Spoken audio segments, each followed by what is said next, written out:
Oke, assalamualaikum warahmatullahi wabarakatuh. Kembali lagi ke channel Sahabat Planter Sumatera ya. Kali ini kita akan memberikan informasi berupa bagaimana cara menentukan umur tanaman kelapa sawit.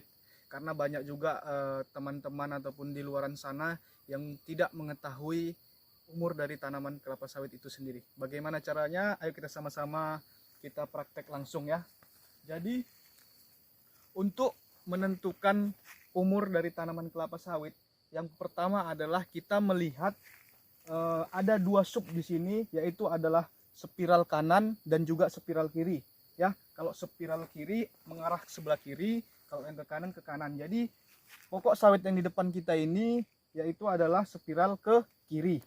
Ya, caranya bagaimana? Yang pertama kita hitung dari awal munculnya pelepah.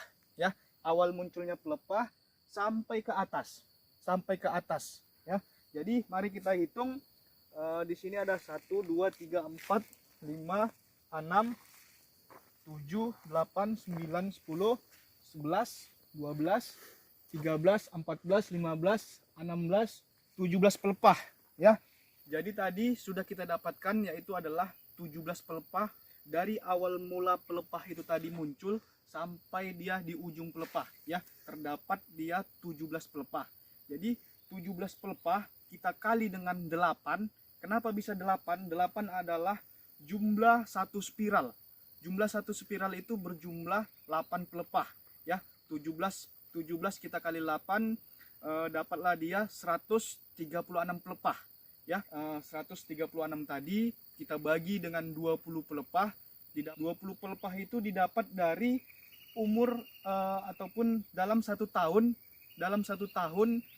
tanaman kelapa sawit menghasilkan pelepah 20 pelepah ya, rata-rata sekitar 20 pelepah ya. Jadi 136 tadi kita bagi dengan 20 pelepah, didapat dia hasil 6,8 ya. Jadi umur tanaman kelapa sawit yang ada di depan kita ini adalah umur 6,8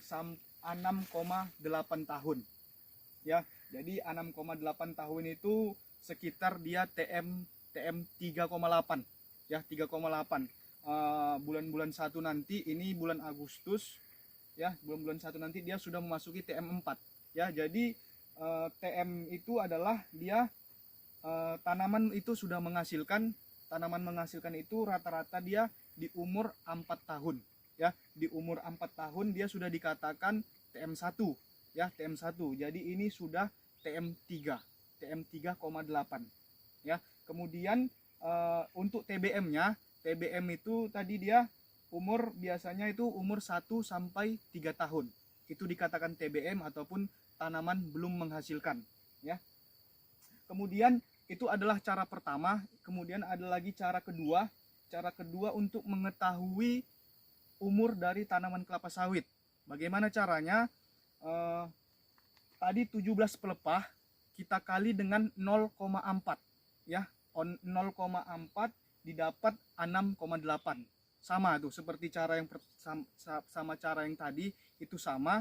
Cuma dia kenapa dia Pak harus dikali dengan 0,4? Jadi 0,4 itu didapat dari satu spiral. Satu spiral itu adalah 8 pelepah. Jadi 8 pelepah dibagi dengan 20, jumlah pokok kelapa sawit dalam satu tahun menghasilkan 20 pelepah ya. 8 dibagi dengan 20 sama dengan 0,4. Oke, jadi tanaman kelapa sawit ini ya, yang perlu sahabat Planters Sumatera ketahui, ada aturan ataupun standar pelepah yang harus dipertahankan untuk tanaman kelapa sawit. Jadi tadi ini kita sudah dapat sekitar TM 3,8 ya. Rata-rata umur dari tanaman kelapa sawit ya, apabila dia di bawah umur 8 tahun itu dikatakan umur dari TM muda ya. Jadi umur kelapa sawit dari TM1 sampai TM8 itu dikatakan TM muda. Tapi kalau sudah melebihi 8 tahun, TM8 itu artinya dia sudah dikatakan TM tua ya. Jadi di dalam TM muda ini, karena tadi ini dia umur 3 umur 6 tahun ataupun TM3, TM 3,8. Jadi harus ada standar pelepah yang dipertahankan. Di bawah TM 8, standar yang perlu dipertahankan adalah sekitar 48 sampai 56 pelepah, ya. Bagaimana sahabat planters menentukannya untuk mengetahui standar dia, ya?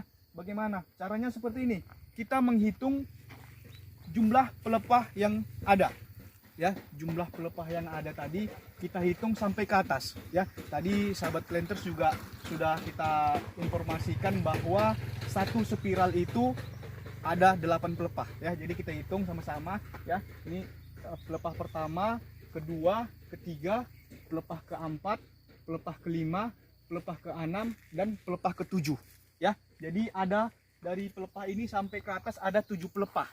Jadi 7 kita kali 8 sama dengan 56. Jadi kelapa sawit yang ada di depan kita ini yaitu adalah sudah standar, ya, sudah standar untuk mempertahankan pelepah ataupun tidak over pruning, ya. Jadi apa resikonya kalau pelepah tersebut tidak standar, Pak, ataupun over pruning, ya? Jadi akibatnya apa? Yang pertama, tanaman tidak bisa berkembang ataupun melakukan pertumbuhannya dengan baik, ya, dikarenakan fotosintesis dari tanaman tersebut terganggu karena jumlah daunnya yang berkurang akibat pelepah kita over pruning, ya. Jadi saya rasa itu aja informasi pagi ataupun diskusi pagi kita hari ini. Terima kasih, ya. Dan saran akan sangat membantu untuk saya berkembang lebih baik lagi, untuk saya menyebarkan informasi tentang dunia perkebunan khususnya di sahabat planters Sumatera, ya. Jadi sekali lagi saya katakan, jangan lupa like, komen, dan subscribe channel ini. Oke, saya ucapkan terima kasih. Assalamualaikum warahmatullahi wabarakatuh.